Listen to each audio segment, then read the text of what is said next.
Okay, we'll get started. There are some handouts if you didn't get a handout back in the left-hand corner there. Our main topic today is going to be activity trackers, presented by myself, Tom Kreuzer. Before we get to the main topic, we've got a few club things to cover. Our next meeting is Wednesday, July 22nd, and that'll be here in the Baltic Room, and that'll be on future device technology. And that will kind of cover where do PCs, Chromebooks, smartphones, tablets, smartwatches, smart devices, kind of where all this stuff is evolving and what you should maybe consider when you're looking to buy something or upgrade any of these devices there. The MaxSig, we have a monthly MaxSig meeting, and that next meeting is a Wednesday. In the summertime, they go from Friday to Wednesday, so their meeting is next Wednesday, June 24th, at the 201 Auditorium, and they usually set their agenda right before the meeting. But if you have an iPad or iPhone or that, it's certainly worthwhile to attend those also. They have Apple come in. They talk about all the new devices, new operating systems for the Apple devices and things like that. So it's a nice SIG there. Our officers, our president is Jim Holman, who's in front here. Linda Brown is our vice president in the second row there. Paul Ebert is our membership secretary, but he's kind of off for a few months there, and Lowell Toos is graciously taken over their duties while he's out. Mike Griffin is our treasurer and MaxSig leader. Stan Miller is our secretary. Andrew Petron is our communication coordinator. And myself, I'm Tom Kreuzer. I'm a director at large. If you're a member, old or new, and want to pay your dues, you can pay them to Lowell in the middle there. Also, a reminder, if you're changing your emails, retiring from 3M, or changing your provider, make sure and notify Lowell, because that's the way we keep in touch and send out the notices to the members. If you have any suggestions for topics, you can email your ideas for topics to myself or to talk to any of the board members. We're always looking for people to volunteer to present on particular hardware or software that you could be using at work or at home. And if you don't want to present, we do have our monthly eBytes newsletter, and you're welcome to write a short meaning, one sentence or two sentences on something you like or don't like, or a long article, multiple pages, as many pages, pictures, whatever you want there, and we'll publish it in our monthly newsletter. We do have our website. We publish the handouts like I have here and the slides that you're seeing. We also usually do a recording of the session, and the recording is available out there also. We have a deal section. We have the eBytes newsletter, that monthly newsletter. And again, if you have any tips or hints or want to ask a question or a favorite site or an app or anything like that, send that to myself, and I'll make sure it gets published in the eBytes there. And a link to the current website is at the back of the handout on the final page here. Any club questions before we get to the main topic? Okay. We just had a little conversation before. If you're wondering about the PC Club picnic, because of what's going on out at Tartan Park, we're looking for alternatives, and maybe in the next month or so we might have a resolution and come up with some kind of dining picnic, whatever it might be. But we'll figure something out and try and get a date out and let people sign up then. Okay. Okay, our main topic today is going to be activity trackers by myself, Tom Kreuzer. How many people currently have an activity tracker, any type of tracker? Even a pedometer, the old manual pedometers, people start out with those, but nowadays there's so many different trackers out there. People get them because they want to get in shape, they want to lose weight, and they want to move more towards these tough goals and that. And the trackers can help you do that. The main thing that the trackers are going to do for you is it's going to show you how much exercise you did or how little exercise you might have done. So that once you become aware of the type of activities that you have and how much you're getting, it lets you see the patterns that you're in, and that's the first step in making a change to maybe get a little more exercise there. Even just a little bit of information can motivate you. It'll maybe get you to take the stairs a little more, go out and do a walk every day, do an extra lap around the block, park a little further away and walk in. So they're an extra motivation to get you going there. At the very least, it'll make you more mindful of your present activity level. So give you an idea of, well, are you really getting some activity during the day, or is it relatively light there?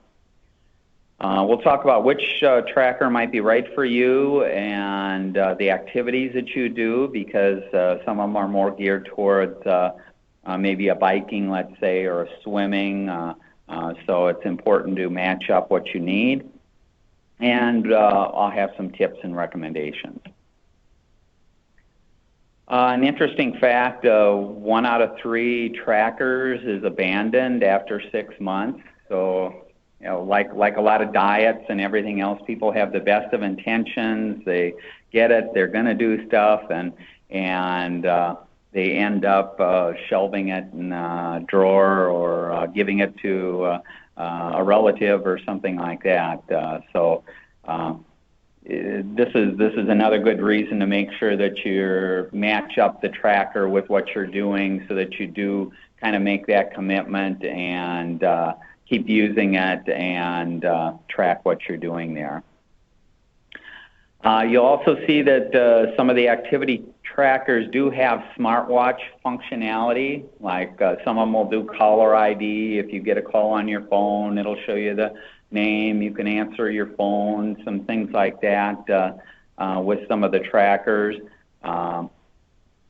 And then you have the reverse, where some of the smartwatches have activity features. Well, they'll do like heart rate and steps and things like that. The thing to remember that is that the activity trackers put the activity tracking first. And so if you really do want to track it and that you do want to buy an activity tracker and not just use a smartwatch to keep track of things there. And that's from the perspective of the amount of information they collect, the quality of the information that they collect, the way that they display it on the device or things like that. The activity trackers do a better job than a smartwatch. So these activity trackers aren't going to go away just because there's more and more smartwatches out there. And this I thought was interesting. This is an article I saw where you can now buy fitness trackers for your dog.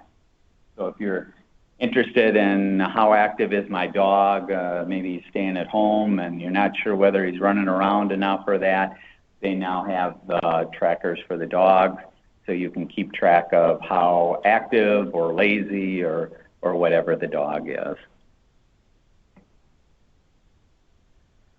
Okay, if you're brand new to this space and to these different devices, it may be good for you to try the device before you buy it.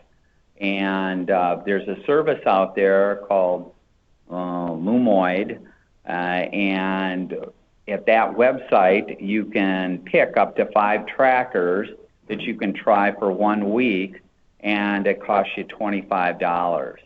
And they have different sets of trackers. Otherwise, you can actually build your own 5 sets that you want to try. You have different sets, like this is showing if you're a woman who's interested in running, here's a set of 5 trackers that they'd recommend that you try, and different sets there. If you end up buying one of the trackers from the site, the $25 fee is waived.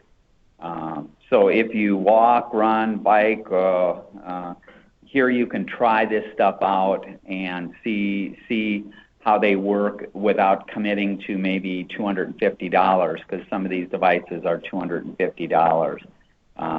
You can try it and not find that it's the wrong one there. With some of the trackers that you get, you still need to carry your phone to get accurate pacing, distance, and mapping. And that's because they usually use the GPS or need the GPS functionality there. So this gives you an opportunity of trying some of these devices to make sure, well, do you really need to carry your phone? Or if you're going to be, let's say, swimming, you probably don't want to carry your phone with you swimming. And so if you're doing some things, you might want to have a tracker that has built-in GPS to it. So this gives you a good idea there, and it's relatively inexpensive to let you at least try some of these things. Next thing to consider is what's your spending limit. Activity trackers usually run between about $50 and $250. You can find a number of them that are less than $50, but be warned that you may get a subpar product with poor performance. So it doesn't, we've all seen those, like with the pedometers and that, where you walk from here to here and you look at the pedometer and it's registered 50 steps. Well, you haven't taken 50 steps. It just isn't doing a real good job of keeping track of what's going on. The other thing you'll see, more expensive trackers usually include built-in optical heart rate monitors and a GPS. And again, that GPS goes back to, well, do you need the phone with you to keep track of location and speed and time and things like that? Or is that a function that's built into the watch itself? These features are mainly tailored towards athletes or people that are training. They're not your casual person who just wants to keep track of walking or something like that. Also, don't get suckered into buying a tracker with a heart monitor if your primary activity is walking. It's unnecessary. I mean, you can take your heart rate, your resting heart rate, and you don't need it beyond that. So you don't need a device to keep track of that. If you walk and don't do much else, there's great options in these trackers that we talk about in the $50 to $150 range. If you work out or want to be more of an athlete or really keep track of stuff, you're going to have to spend at least $150 and maybe upwards of $250. And with that, you're going to get a number of features that are very useful for active users. Excuse me. Form. These devices come in all kinds of different forms. The three most popular are a bracelet that fits around your arm there, the watch, which is the typical with the clip and stuff like that, or the clip-on that clips either to your belt or a bra or clothing that you're wearing there. Most clip-on devices these days can also be worn on the wrist, so the clip-on device may have a watch that you can pop it into or things like that, but not vice versa. If it's kind of exclusively a watch, it's not going to work hanging it onto your belt or trying to do something like that. Bracelets and watches are hard to lose because they don't fall off. Clip-ons can fall off. You can forget you have them. You throw the stuff in the wash. It's easier to lose a clip-on than it is the watches or the bracelets there. Watches typically have a more secure closure than a bracelet, so the bracelets typically dangle around and maybe move, and so if that's something that you don't like, you're going to want a watch that you can tighten the band and get it exactly the way that you want it. bracelets and watches can get in the way when you're typing or washing dishes or doing other activities. Excuse me. If you are bothered by having something on your wrist 24/7, then you're probably better off with a clip-on. So the clip-ons do serve their purpose. It's just a matter of finding what's right for you. Wrist-worn devices are not always eye-catching accessories to your outfit. So if you're wearing them 7x24, trying to keep track of that total activity, and you're kind of fashion conscious, then it's a question of, well, some of these watches may not look the best or coordinate with what you're wearing and things like that. So for some people, that's a big deal. Also, clip-on devices are smaller and more discreet, especially when they're worn on your waistband or on the front of a bra if you're a woman there. Examples of those are like the Misfit Flash and the Jawbone Up. These end up being very small devices that are smaller than a pedometer, so very lightweight and easy to use there. Most of the clip-ons don't have a display, so if you're looking to read the device, you usually have to use your smartphone to track the activity and to look for things. And I mentioned here that for Christmas last year, one of my kids gave a Misfit Flash for Christmas. So I currently have a Misfit Flash that I use there. Heart rate monitoring. There's different kinds of heart rate monitors. Optical heart rate monitors are the ones built into the device, and then they kind of look at your veins and try and see if they can see a pulse there. And the device itself, you'll find it on some of them like the Basis Peak and the Fit Surge. These devices can read your heart rate all day long. So they're on there and they're reading it.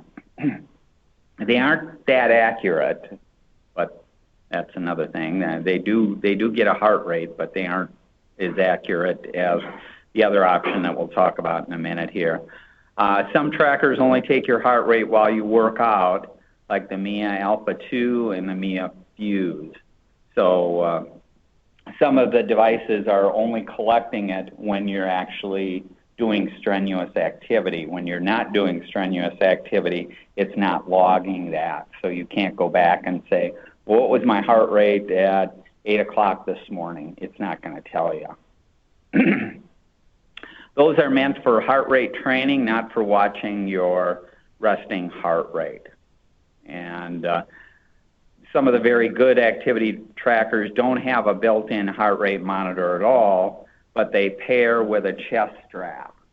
And most of the devices from Garmin or Polar will also pair with a chest strap. And if you aren't familiar with a chest strap, this is what kind of a chest strap looks like. They're very easy to put on. So if you're doing running or biking or training, this type of monitoring is much more accurate than the optical off of the arm. And you just put it on, and then the device talks to either the activity tracker or to your smartphone and collects the information that way.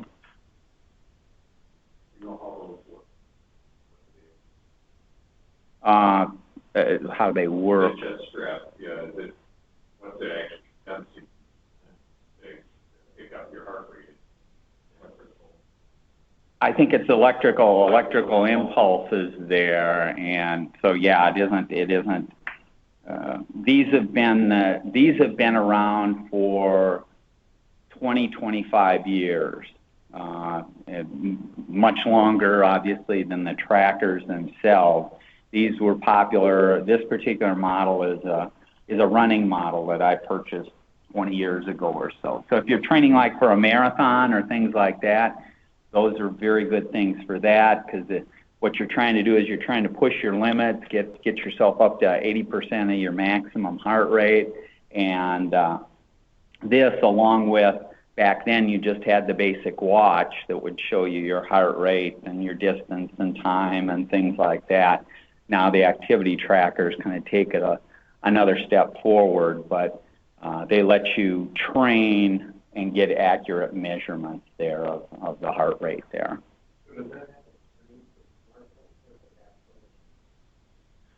This streams to the smartphone. So this is just it's got a little button battery, and the battery typically lasts about a year. So when you're active, it's just sending out the readings. It needs another device that's going to display it or collect it. This doesn't do any collection. This has no display whatsoever on it. It's waterproof. I can throw it in the water because typically you're sweating a whole lot. So they're practically indestructible, the way that they're built and stuff like that. So just they've evolved. And like I say, they've been around for 20, 25 years, and the fitness trackers just take advantage of them to let you use these to collect your heart rate and that. Okay, any other questions? Good question.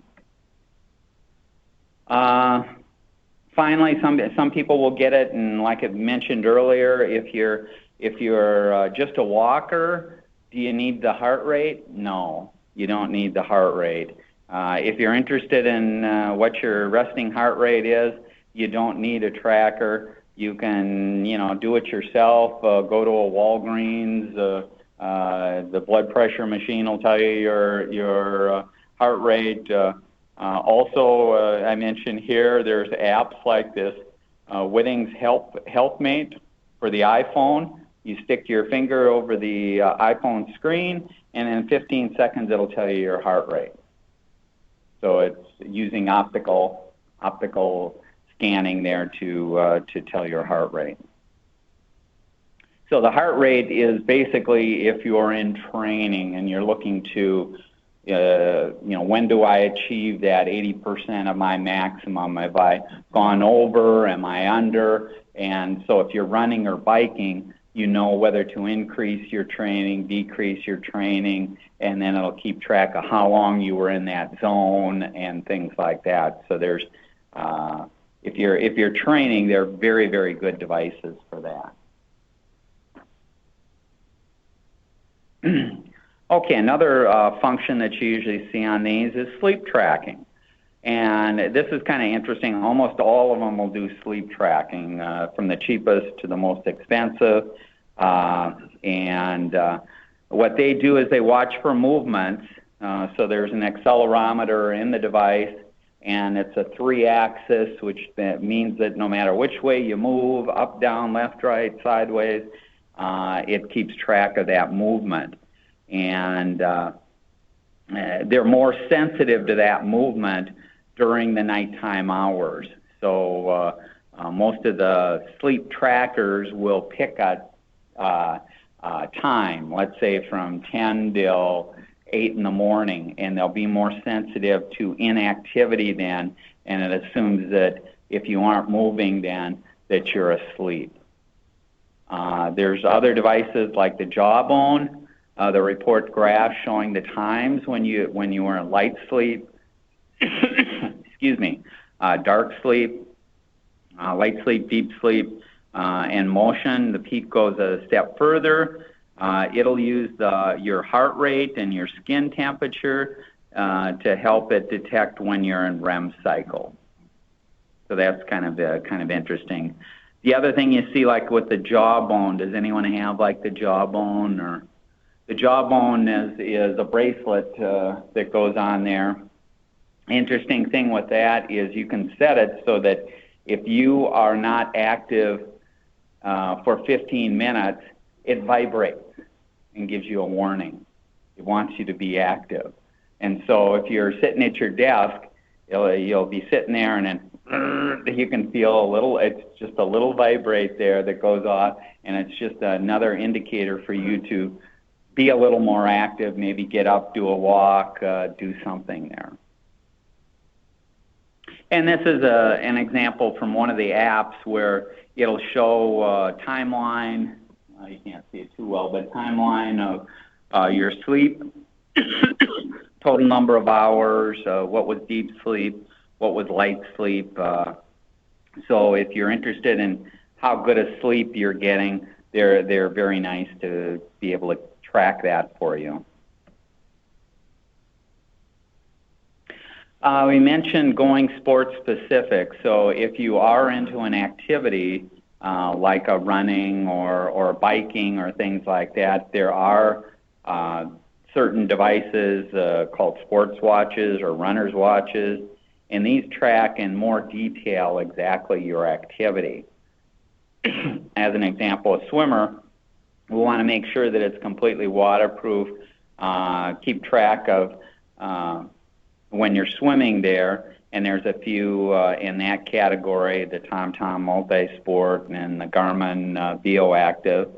Runners will probably want to watch it shows at least the time, distance, pace, lap time, and if you want accuracy for those metrics without having to carry a smartphone, that's where you need that GPS built into the watch to get that information. And so there's several out there, the Fitbit Surge and the Garmin BioActive. Cyclists usually have even more considerations because when you're cycling, there's a difference between tracking how many miles you pedal and calories versus monitoring your power and cadence. If all you want is keeping track of the distance that you've traveled and the time that you've traveled, basically any tracker will do that. What these other trackers will do is they'll start monitoring things like a cadence, what's your beat, how fast are you going, and they'll keep track of that stuff for you. So you'll see here's an example here of the app showing you were in zone 1 for this period, zone 5 for this. This is your cadence. It has dials and things like that to show you. So it'll keep track of all that stuff for you.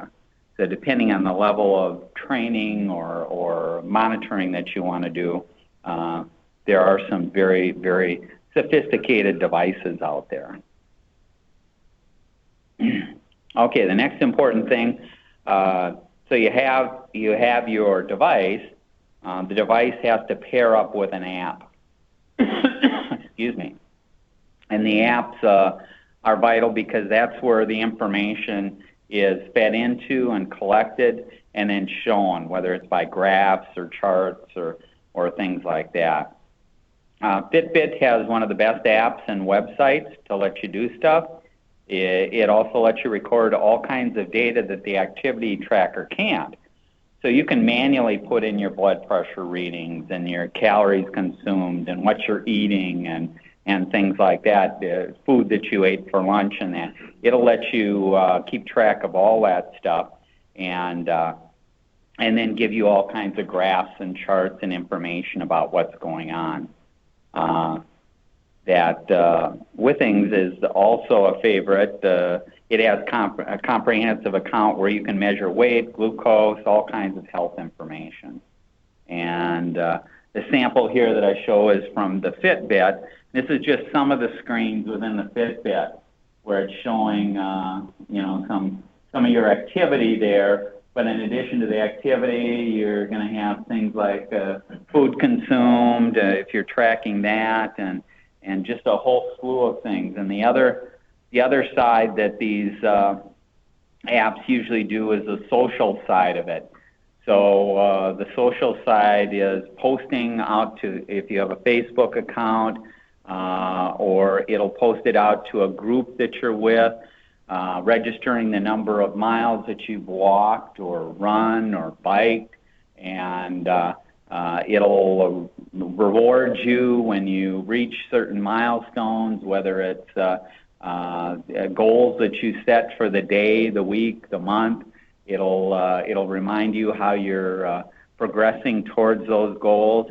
So there's all kinds of interaction that you can have with this. This is a list of some of the apps. PC Magazine had a list of the top 25 apps, and they vary quite a bit.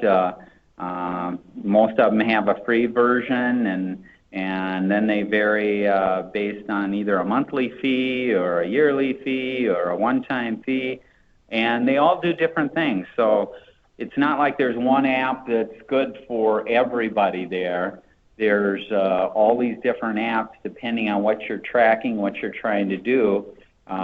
You can try these out and find ones that are going to give you the feedback from your device on what makes sense for you. But there's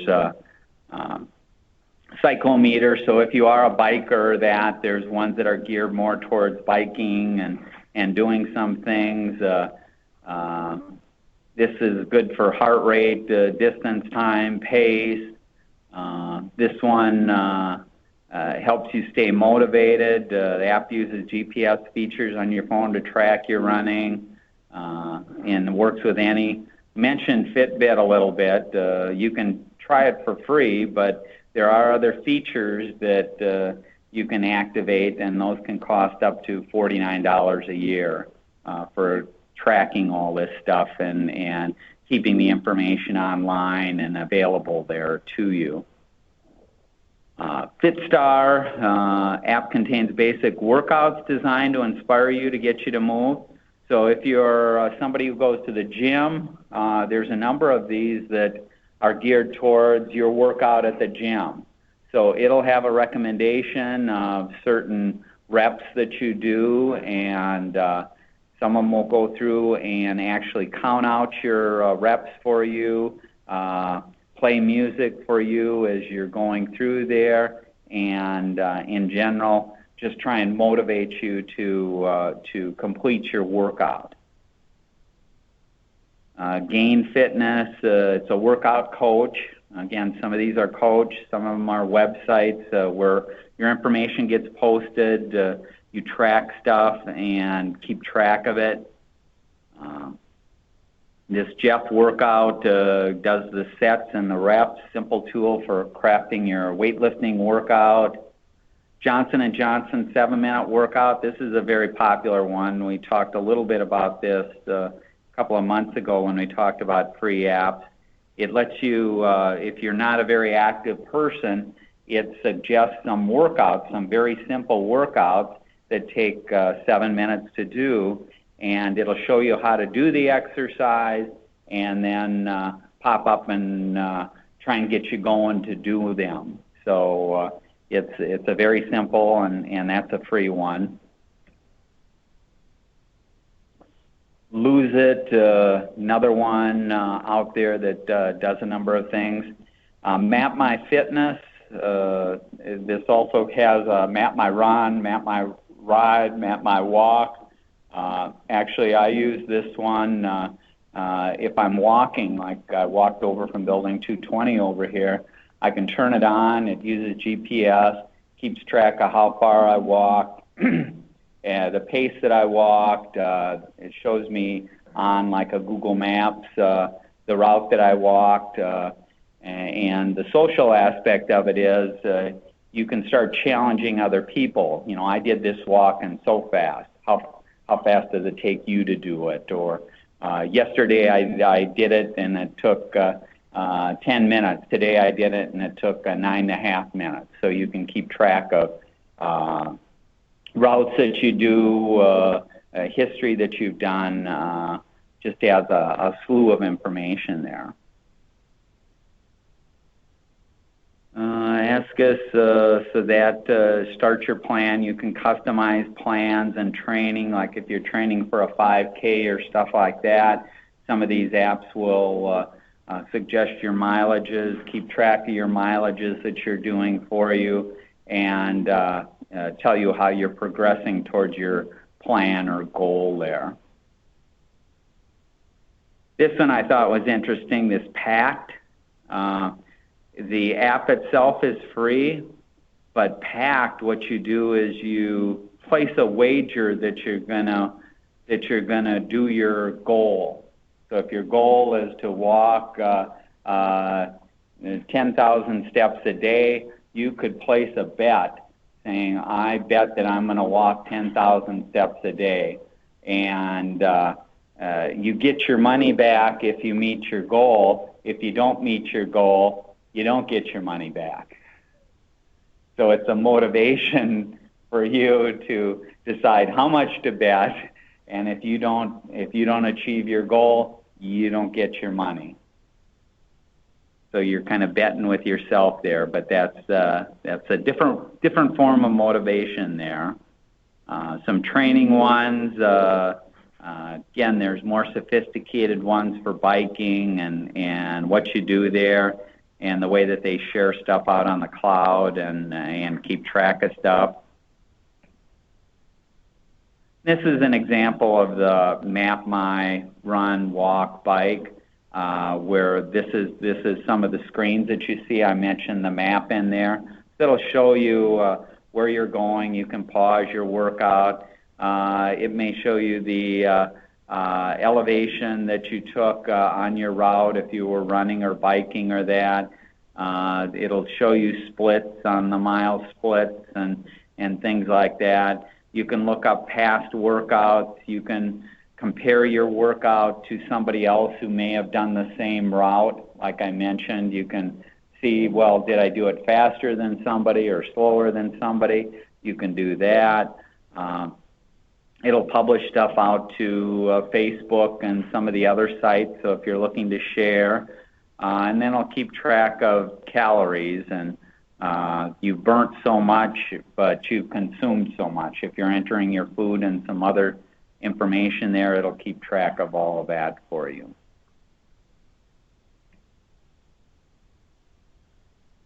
Here's some other ones. Runtastic. This is if you just want to work on your butt. There's apps out there to help you work on your butt. This measures, doubles as a coach, does stuff. Here's one, you want to get those six-pack abs. It'll have training programs, tell you exercises, and then try and keep you motivated on your workout plan.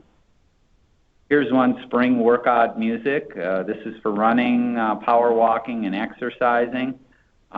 This is matching your music. So what you do is you tell it how many steps per minute or revolutions per minute for cycling, and it picks music that matches that. So it'll another way to motivate you with songs while you're training there.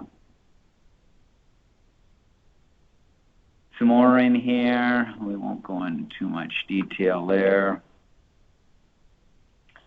Up coffee, how is caffeine affecting your sleep, feelings, and fatigue? This will track your activity based on when you consume caffeine and how much caffeine you consume. So if you aren't sure if caffeine's having an effect on you, this is an app that'll let you keep track of that if you have a fitness tracker that'll keep track of your activity there. This one I like, the zombie run, and this one we had covered, I think, in our best apps also. If you're a runner, what this does is this is kind of an adventure game, and the adventure game, you start out listening to audio. So you have it on your smartphone, you start your workout, and it'll start giving you instructions that you're now being chased by zombies, and the zombies are coming out here, so you have to run faster for this period of time, and then you can slow down, and then so it keeps you running based on different stories there. So if that's something that keeps you motivated or keeps your interest, that's out there. These are some of the other apps that we had covered in our best apps of 2015. Calorie Counter, MyFitnessPal. So this is a free app out there that'll let you count your calories and fitness. Moves, you don't even need an activity tracker or a fitness tracker. It uses the accelerometer in your phone to keep track of your steps. It guesstimates steps, and if you're biking, because of the GPS, if you're going so fast, it assumes that you're biking, and so it keeps track of things that way. It's an interesting app. I mentioned before that I did try it. Most of the complaints about the app have to do with it draining your battery because it's checking things all the time and accumulating a lot of information. And so it can run down your battery quite fast there. And that's where it gets back to, if you really do want to track this stuff, you're better off buying an activity tracker and not trying to have some of these things that will do a little bit but don't do a whole lot for you there. Okay. The apps, the easiest way to collect and enter the information is through the products. So in addition to the apps that you may have on your wrist, there are other devices that you can collect information from. There's scales, Wi-Fi enabled scales. There's blood pressure monitors. So there's these other devices that they're starting to connect in to collect information also. And they send your weight to your account. That means that you can't cheat. You can't enter in something lower than what you really are. So you gained, in the last week or so, you gained 5 pounds. You can't hide the fact if it's being directly fed from the device there. Here's some recommendations of trackers by lifestyle. And so if all you're interested in is step counters to track your activities and calorie burn, but you rarely run, bike, or swim, there's a number of devices that'll fit into that category. And you can see they start anywhere from $39 and go all the way up. If you're want a resting heart rate watcher, there's some that'll work for that. Active heart rate watcher, there's more sophisticated ones. If you're on a budget or that, there's some cheaper ones. This Misfit Flash, you can get it for, I think I've seen it actually even cheaper at $29. So you can see different ones around you. And because the devices are changing so fast, you'll see them on sale at Target or Best Buy, or if you go out to Amazon or eBay, you'll see all kinds of devices because they seem to come out with new and fancier devices, so they're looking to sell off the old stock and things like that, so you can get some really good deals on some of these devices too. You just have to figure out what kind of device you're really looking for and things like that, because as we've talked about, some of them are geared more towards the running or the biking or the swimming, and if you're really trying to get good information and motivation to do that, there's a number of things there. And there's even a category that they created for fashion conscious that look a little better there. And these are some of the examples of PC Magazine also had the best fitness trackers, and there's a link on here that'll take you to it, but you can see the prices depending on what you're doing and what kind of display it has. There's a wide variety of items out there. And some of them give you that direct feedback. Some of them you have to use more your app to get the information and analyze the information. And along with the display and stuff like that, it also starts getting into what's the battery life. Do you have to be charging this thing? How often do you charge it? And depending on what it's showing and what it's doing, you can run into, obviously the bigger watches, you're probably going to have to keep those charged up once a day there for your activity.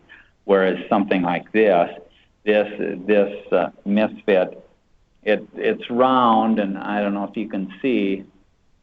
It'll show the number of steps towards my goal that I've done. A complete circle being 100%. So right now, I'm sitting at about 50% of my goal for the day. Then it also, you'll see a solid dot and a blinking dot. That indicates the time. So I can actually get the time here is 12:20. So it's actually a watch along with that. This uses a watch battery and goes 2 years. So there's no charge on here. You can't charge this up. It's just like a watch. But it also means that I don't have to remember to charge it once a week or whenever there. So each device is going to have a different life and a different display there. And there's different things. This one, like I said, I think this goes for like $29 you can find it for. Well, they've now added, you can pick and choose on your smartphone like 3 things that pushing the button on here will activate on your smartphone. So if you want to answer a call, I can answer a call by pushing the button on here. So there's different things that you can do. Okay, any questions, comments, things that people are using or have tried there?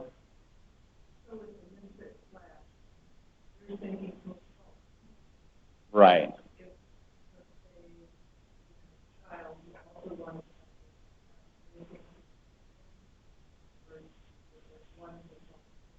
No, the way the devices work is it will allow you usually any number of accounts on the phone or the app.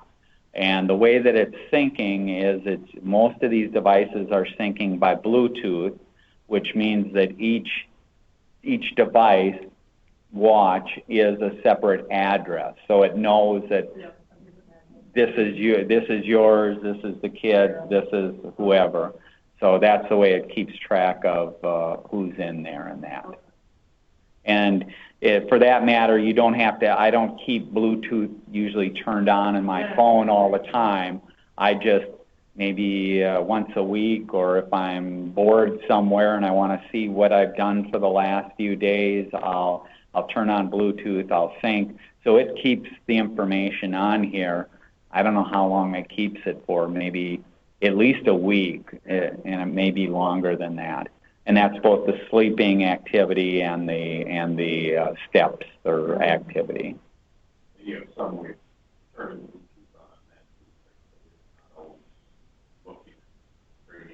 This you don't turn on. I don't know if it's. You get the Bluetooth signal. I can't be 15 feet away and sync it. You do have to have it relatively close. So this is not like other Bluetooth devices where you could be 15, 20 feet away and sync there. But it realizes that the phone's there. Yeah, and it tells you the battery on the phone. It'll tell you how the battery is on here and that. And like I say, it's advertised for 2 years between replacing the battery, which I haven't seen any other device like that.